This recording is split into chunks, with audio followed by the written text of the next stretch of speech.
Welcome to Porch Play Chat, sponsored by the American Association for the Child's Right to Play, or more affectionately titled IPA USA. IPA USA is the USA affiliate of the International Play Association, and as part of our efforts to support play, we've introduced Porch Play Chats, which are just conversations with people who are just as passionate about play as we are. You can find almost 300 of them free to you by going to our website and up in that top right hand corner, clicking on our Instagram, our Facebook, and our YouTube channel and subscribe, follow, be a friend, whatever you need to do. And magically every Monday morning a new Porch Play Chat will appear in your feed. But there's also a link up there to Spotify. And we're now uploading almost 300 of the Porch Play Chats that will be free to you on Spotify so that you can listen to them in the car, during your commute, whatever you need to do. I'm That's Deb Lawrence, fabulous. I'd missed that about Spotify. That's exciting. we're Yeah. so and I think we've got like 30 of them up there right now. And then she tries to put our webmaster, bless her heart, tries to put them up, 10 or 15 every week. So it'll take us a while, but they're on Spotify now, so you can find them. Fabulous. I'm Deb Lawrence, the president of IPA USA, and with me on the porch today is Rachel Larimore. Rachel is an educator, speaker, consultant, author, and former nature-based preschool director, and is the founder and chief visionary of Samara Early Learning. Her work focuses on helping early childhood educators start nature-based schools, or add nature-based approaches into their existing programs. And she is also the IPA USA editor of Playful Ponderings. And so I'm hoping she'll talk to us a little bit and encourage you to submit something, a journal that highlights playful practices. So, Rachel, this whole thing is about doing our inner work to support nature play. What do you mean by that? Yeah. Well, first of all, it's great to be here again, as always, on the porch. I always wish we were really on the porch, like hanging out, but at I least am not. This I is know. fake behind At me. It is least we're cold in virtually Pennsylvania. together, Yeah. Oh, so yeah, this idea of the inner work. And I know I want everyone to take a deep breath. Like, wait, what? Um, but all and take a deep breath and we talk a lot lately and it's becoming more and more popular in early childhood of nature play and outdoor play and getting kids outside, and that is fabulous and I'm thrilled about it. Mhm. And at the same time, I hear a lot of pushback of, but it's too cold. It's rainy. We can't do that. The parents will complain. We get a lot of I hear a lot of like the parents won't like it, right? Sort of passing the buck of someone else will be upset. My administrator won't like it. We can't meet curriculum standards by doing that. You just hear all sorts of things of why we can't do it. And yet often if we start really unpacking the yeah buts, as I call them, like, yeah, that sounds great, but we can't do that. Um, if we start unpacking that, it's like, oh, actually, it's you as the adult that's having the concern, right? Children don't have a problem going outside and playing. Even snow days, people are like, oh, they don't want to play in the cold. I'm like, if you bundle that kid up and you're like, hey, let's go run around and, roll around in the snow or down the hill or whatever, I guarantee you they're going to love it. And, they're not the barrier. They may not know yet how to dress appropriately, right? They need some help with that, some guidance and support, but children are almost always excited to be outside. If they're not, by the way, we need to look at what needs, usually it's what need isn't being met, like they're not warm enough, they're wet, those kinds of things. Or two different kinds of sensory input. But so when we come back to these like, oh, that sounds great, but we can't do that. It's like, okay, what's really the hang up here? Like we can't go out in the rain. All right. Well, the kids have rain gear. So why can't we? And then if you kind of keep going, it turns out it's like, oh, it's actually the teacher is not really cool with being out in the Go out rain, in the rain, right? or they don't have the gear. And in fact, sometimes it isn't even a desire, it's just physically not having the equipment. And in fact, I had a client recently, we were talking about that. They're like, I have this one teacher and like just won't go out when it's cold and rainy. And I can't figure out what the hang up is. And then we realized, oh, that teacher didn't have rain gear. Thank you. So, and didn't, I mean, we don't pay teachers anything, right? So we're Right, asking them right. They like, can't okay, afford now, it, right? right. Go out. Now we're asking you to buy this fancy gear to go outside. And it's like, I can't afford that, you know? So it was like, all right, that's the barrier. Let's get some gear and do that. But sometimes it's our own fears. Like sometimes it's, I don't want to take kids out into the woods because I'm afraid they're going to run off. Like that's where I'm at. You know, I'm just afraid they're going to run off. They're going to get hurt. I mean, we can apply this in any kind of play, whether it's nature play or risky play, whatever we're doing. Like, what is the reason that I'm saying no? And what I mean by inner work is to be self aware enough to notice that I am having resistance to whatever this is, right? And then to get curious about why am I having that resistance? Like, what is it about it that's slowing me down? You know, that's making me go, I don't want to do that. And then what are ways to address that? Like, in fact, Rusty Keeler and I were talking about this recently. He was like, we need to get together and talk about what our like no ways, what our limits are, right? Because we both have limits of things. And immediately the thing that came to mind for me was I don't like when children are using real metal shovels and they're barefoot. I'm like, Okay. I can't stay, I can't, the idea of a child losing a toe just is too much for me. Now, then I'm like, but if they're individual children, then well, sometimes that's better. And if they're a little bit older and they've been around them, and right, so if I kind of keep unpacking, it's like, well, it's when it's a group setting and maybe they're younger and they don't have enough awareness of other kids, and right, but all of that is taking time to self-reflect and figure out where am I at? What are my fears as the adult? What are my worries, right? What how am I being triggered? And also sometimes it's not just in negative ways, but it's also in positive ways. Like, oh, I want to go outside in the snow and I'm so excited about that. Well, yeah, because I grew up doing that, so I'm comfortable. And it's memories that I have as a child and it's comfortable. And yet my coworker maybe isn't in that same place, didn't have those same experiences. Um, so all of this to say that when we get into those, no, I don't want to do it, or whatever our resistance is, to kind of think about what's holding me back, you Mhm. know. And we were talking earlier, and this goes back, we'll kind of tie this into the journal. We were talking earlier even about supporting teachers to be leaders and advocates, and I mean that's all inner work as well. It's like, what am I willing to take a stand on, what am I not? And so supporting, so we were in this example, we were talking about a teacher who had had this wonderful experience with their children in the classroom. We were like, document that, share that with the world, write an article in the journal, right? Like share that with everyone. And they're like, oh, well, people don't really want to see that, right? That Oh. response is the inner doubt, the inner self-doubt, right? That's whatever story we're telling ourselves, as Mhm. opposed to like, oh, huh, maybe I do have something valuable to share that other people would be interested in.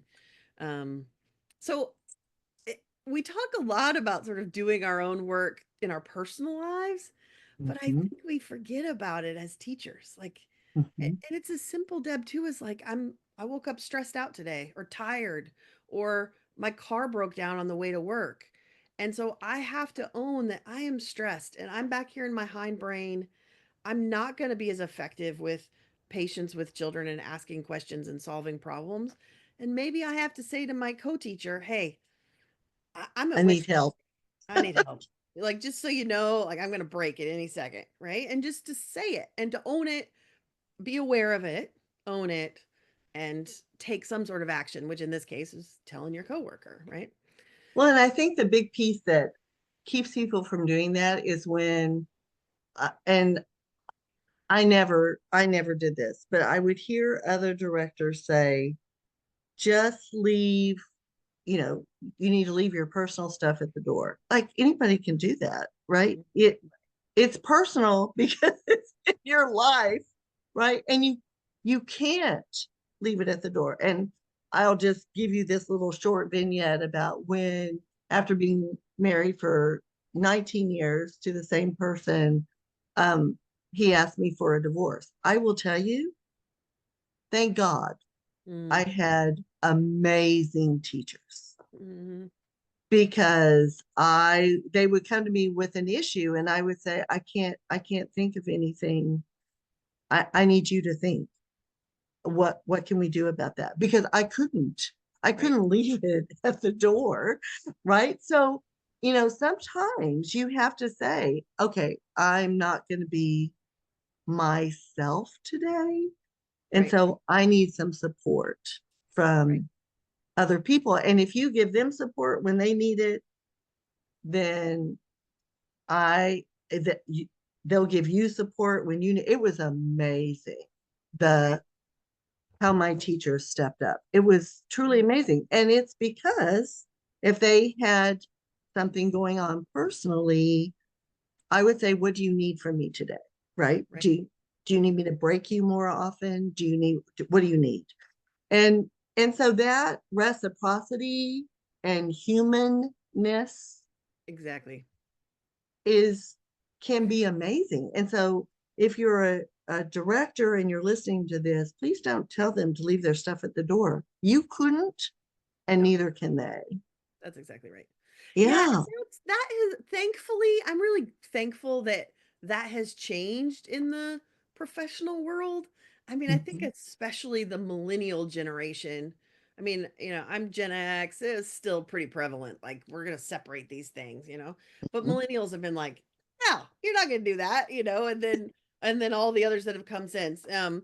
Z's and what are we on? Alpha, beta. We're on beta now. I think they're being I born. think we're on beta now. Yeah. Yeah. But that shift of no, you can't leave it at the door because you are a human.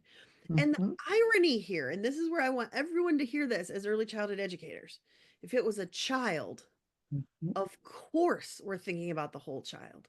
Of course we're acknowledging that, oh, you just had a little meltdown because that kid took your block tower and knocked it over. But what you're really upset about was you're hungry and you're tired and we need to take a break, mhm, or you have a new baby brother at home and you're not sleeping and your parents are giving you their attention to someone else, or right, like we are gracious in thinking about the whole child. mhm. Why aren't we gracious about thinking about the whole adult Adult. Yeah. and not just our coworkers? Some of us are really good about that with our coworkers, but it's also remembering that about ourselves. Hmm. And I will say the culture you just described of people being willing to say, "Hey, how can I help? What could I do?" Cover for each other. Hmm. That requires work as a culture to it requires people to be vulnerable and say, this is what's going on, right? You couldn't keep to yourself, I'm going through a divorce. Like you could just if you showed up every day and just didn't tell everyone, they'd think you Right. were going crazy. Like, why is she acting so weird? You know? Hmm. But but if you just own it, this Hmm. is what's happening. And then Hmm. everyone goes, "Oh, well, of course you're stressed out. How can we help?" Hmm. Right? It's so totally different, and it's more authentic, Yes. right? When you're able to be true to who you are and what you're experiencing. And this happens, I was a director for 13 and a half years, so I can't even tell you how many stories I have about these sorts of things. But but but the ability for people to trust you as a leader and to be open and honest with you. I had a teacher that never came in on Mondays and sometimes didn't come in on Tuesdays after a weekend. Mm, And she was a great teacher, but she never came in on Mondays and sometimes not on Tuesdays. And, I sat her down and said, "Hey, what's going on?" mhm, And she said, "Oh, I'm just so tired after the weekend." And I'd say, "That's not what's going on." mhm. Right. you know, and she would sometimes come in with classes. What? dark glasses. And so finally, you've hinted, you've offered, you've wanted to listen. Finally, I finally said, "Who's hurting you?" And Yeah. that's when it broke, right? That's when she fell apart. And finally, we talked about it and we were able to get her some help. So, Yeah. yeah. So, that vulnerability that we have. And so, going back to the topic about doing the inner work, you're really mad at somebody. Well, what just triggered that? Right. And is that stuff you need to work on? Right. Exactly. Yeah. Yeah. Why was I just triggered by that? And then how could I respond differently next time? Right. Like it's all the same, truly the same things we would do with a child. Right. Yeah. Like, there seems to be a pattern here. Like you were even just saying, like, every Monday morning seems to be an issue where, Mm-hmm. with as a kid, it's like, every time we transition from the outside to the inside, this child has a little meltdown. Right. And we Mm-hmm. start to see what those patterns are. And ultimately, it comes back to the question of what is the child needing? And it's the Mm-hmm. same for us. What am I needing right now? Yeah. So, I was triggered. What did I not get? What felt like, did I feel shame or not good enough? Right. I needed validation that I'm doing good enough job, or what, like to unpack that a little bit. And that requires doing some thoughtful self-reflection. It also requires this attitude of a growth mindset and willingness to grow and change. That it's not just, well, it's who I am, right? And moving on. Um, but being willing to do that work and be vulnerable. Now, again, back to this idea of creating that culture, and I think it really does start with a director almost always, Mm-hmm. is for us the trust. And I think it's Simon Sinek talked about this, who does all sorts of business leadership work, and um, talks about how the fastest way to establish trust with your staff is not actually to it's not just about doing the thing and then following through, but it's actually owning up that I made a mistake, or this is happening. It's showing your own vulnerability. And so, like, yeah, this is what's going on. Or, you know what, last week I told you that we should do it this way, and I thought about that, and it's like that doesn't really make sense. Or Right. you're right, I should have. You were trying to tell me, and I wasn't really listening. I'm sorry. Here's how I'd like to respond in the future. Right? It's that accountability and Mm-hmm. having that level of vulnerability. I don't mean you have to come in. I mean your situation. Right? That was sort of a big life event that you're going to talk about. You don't have to come in and pour out every personal thing that's happening in your life, No. but you do have to have some level of, hey, these things are going on and impacting my work. I would like everyone to know about that, but also just accountability. And this is what I've been thinking about. I made a mistake. That level of responsiveness as a leader allows other people to think and reflect. And some of it is just that's how we create the culture of continuing to learn. Of Yes. like, oh, you mean I shouldn't say good job every day all the time? Like, huh. And I know that sounds so silly, but truly, if we're not willing to do a little bit of inner work and think about, oh yeah, we could do it differently. Maybe there is a different way. Then we go to a training, we listen to a podcast, and we hear someone say, "Oh, you really it'd be better if we didn't use good job because it's encouraging praise and all this." And then a teacher's like, nah, whatever. That's the way we do it. I'm going to keep doing it. But instead, if they're like, oh, why is that?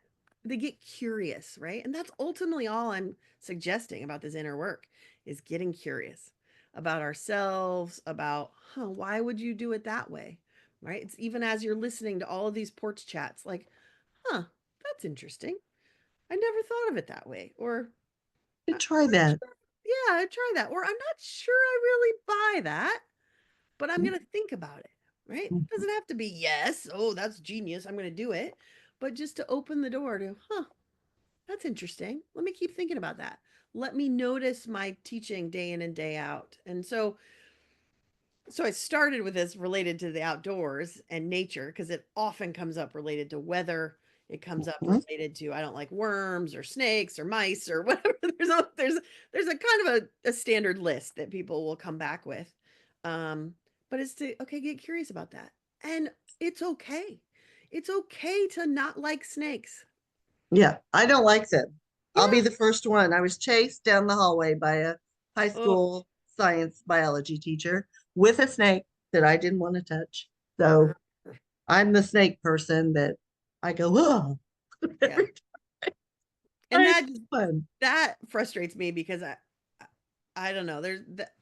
That's another self-awareness moment. That's another inner Mhm, work moment mhm, of going, okay, I don't have a problem. That biology teacher, I don't have a problem with snakes.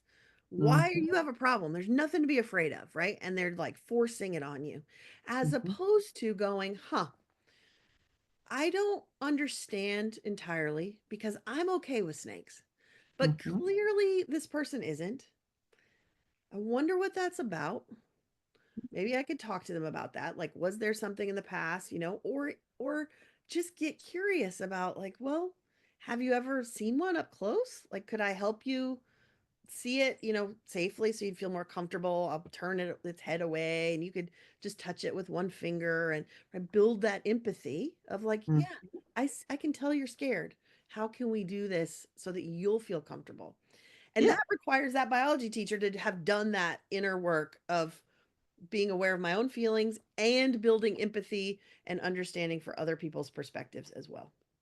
And so I'm old. So no, that happened when I was 16 and I still hate snakes. Sure. So, I mean, so just know that when we don't do that inner work, we never know what long-term outcomes Right. we're we're giving children, right? So, and I think the other thing, just as we're exploring this topic, the other thing I think why people repeat the same themes year after year after year after year after tired year after tired year instead of having an emergent curriculum that Right. is driven by the children is some inner work we need to do. Without a doubt. Without a Yeah. doubt. So, Um, yeah. bringing nature in, taking children out Mhm. is should be something that you're thinking about instead of getting the curriculum box down from the storage unit Right. and opening it up and isn't that boring for you? It would be so boring Oh for me. God, I couldn't stand it. I wouldn't be able to do it. No, I I definitely, I could yeah. not do it. No, I not at all. I couldn't do it. But it's just that's, boring. yeah, that's, But for me, it's boring. For you, it might be comforting, right? For someone it's else who safe. does it, yes, it's It's safe. safe. And that's what I was just thinking. We talk a lot about risky play, right? Especially with kids. And we almost always, when we're talking about that, are talking about physical risk. Whoops. Mhm, Um, we're all talking about physical risk, but mhm, there's also intellectual risk. There's emotional risk. So mhm, there's intellectual risk in I might try a different activity. I might put different materials out and I don't know what the kids are going to do with this. Oh, we'll see, right? There's a risk there. There's an emotional risk of coming to someone and saying, "Hey, this is what's going on at home and I'm exhausted and I can't do it today. I need a break." Right? That's emotional risk. Like I don't know how you're going to respond. mhm. So that's part of that inner work as well. And yeah, the same routines and lessons year in and year out is a lack potentially of that intellectual risk, maybe an emotional risk. Maybe it's self-doubt and it's like, well, I figured out something that works and I don't want to try something different because I don't know that it'll work. Right? There's probably layers to all of these. The other thing I was thinking about as you were talking about these lessons that is definitely an inner work example is see this a lot at circle times, large group meetings, right? You have to sit crisscross applesauce. Oh, please. And we Oh, spend please. all this time just repeating over and over again. And to me, that's control. That is Yeah. adult wanting control. And so then I would ask the adult to do that inner work of how are you right now as the adult feeling in your body when that Mhm. child's up moving around? It isn't about that child moving around. I mean, that's part of it. That's the trigger, right? But the adult is suddenly going, and they're feeling it. And losing control. And they're getting agitated because they're losing control. So what Mhm. has happened? We spent all this time about talking about children going from their hindbrain to their prefrontal cortex, right? We want them up here. And we forget that as adults, we have the same brain system. And that child stands up and starts squirming. That adult is just slowly starting to move back here, right? Mhm. And depending on their own comfort and their experience, it's going to happen more quickly than others. Some teachers, it's like, no big deal. Yeah, you can wander around. But then it's like, oh, they're wandering and moving stuff. And now I'm starting to get a little stressed, right? That's control. And that's back to that own self reflection of what is triggering me right now? Like, what is this about? Do I really care how that child sits on the floor? No. You should not. No, you shouldn't. And probably what I really care about is I want them to be quiet and listen to me so that I can say what I need to say, right? Mhm. I can be heard. Huh. Well, okay. So we're all wanting to be heard. How do we support that as a community, right? So, it, Well, and I think I want to go back to the teacher that has to have them in, because this is, and you know, here is my confession. Before I opened the NAYC accreditation box, we had the best program ever, right? The best program, the best teachers. We were so structured. yeah. And I opened that box and went, oh my God. Mm, And we changed everything, a little bit at a time, baby step, so that it was child led, not teacher led. mhm. But that, oh my goodness, relinquishing that control was hard. Yeah.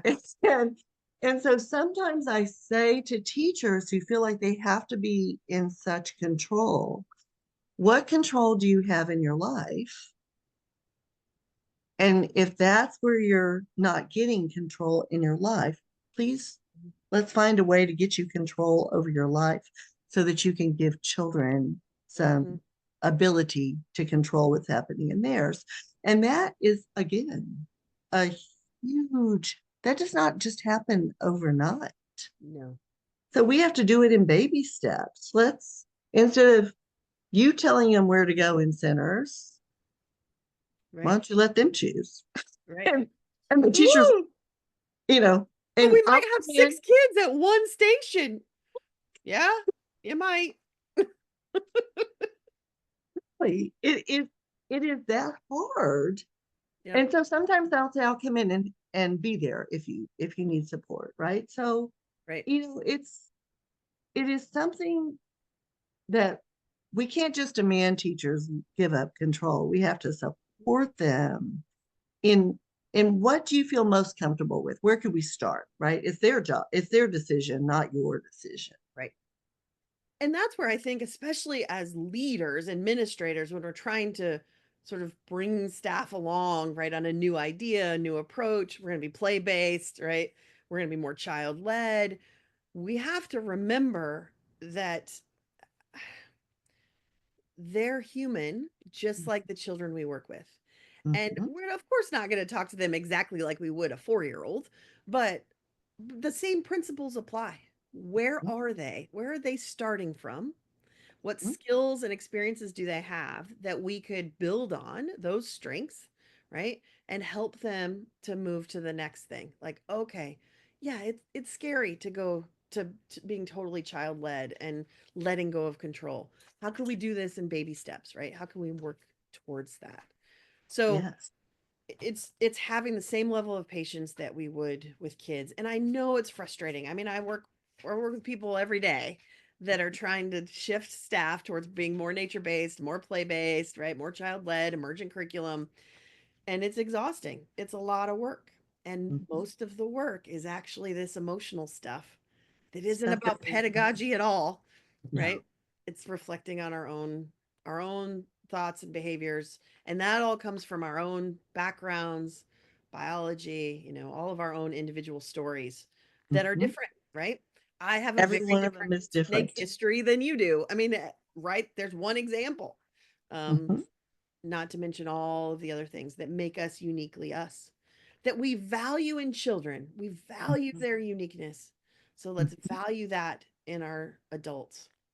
And the adults that are So, in our environment, that we see the potential mhm, and the opportunity, but we need to be respectful. And and I love how you said it's just like children, because it's scaffolding.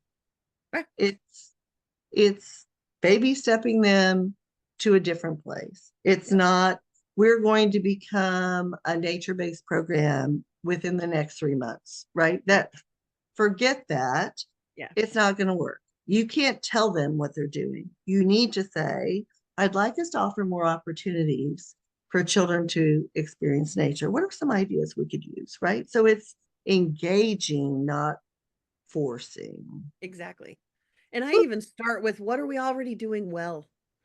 And Uh-huh. that's also part of that inner work. I want to be clear about this. It sounds a lot like we're talking about the things that we're not good at. And like we always focus on the negatives, but also Mhm. what are we good at? We want to be asset based. We want to highlight those strengths. Those are the things that make us us and make us really great at the teachers that we are, the leaders that we are, right? It's our unique strengths. So it's just like with children, like what do they do really well? What's working really well that we could build on? So like you're Mhm. saying, like, how do we bring in more nature? Okay, what are we already doing? Can we Yes. do a little more of that? Right? Mhm. Or how can we build on that a little bit? And then what's the next thing? Now are we ready to try something different we haven't even tried yet? Because it's like, oh yeah, we are doing things and yeah, we're ready. Right. And So that's that appreciative inquiry. So those of you who may be hearing that for the very first time, appreciative inquiry is the best growth measure for any industry, any field, but yeah. especially with early childhood people. Mhm. And you can find YouTube videos on appreciative inquiry. It's amazing. I wish I had known about it when I was a director. Mhm. I didn't learn about it until later in my director years. And it was magical Yeah. in helping have a growth mindset within the building. So appreciative inquiry, go Yeah. figure it, go find it. Um, okay, so this has been wonderful. Stay right there. I know Okay. it's We just a went all one, over. We have it's so much. but it was so great Yeah, in no, it's good. really focusing and giving different examples of it. So stay right there while I close this out. So to learn more about IPA USA, please visit our website at ipausa.org. And until next time, keep on playing.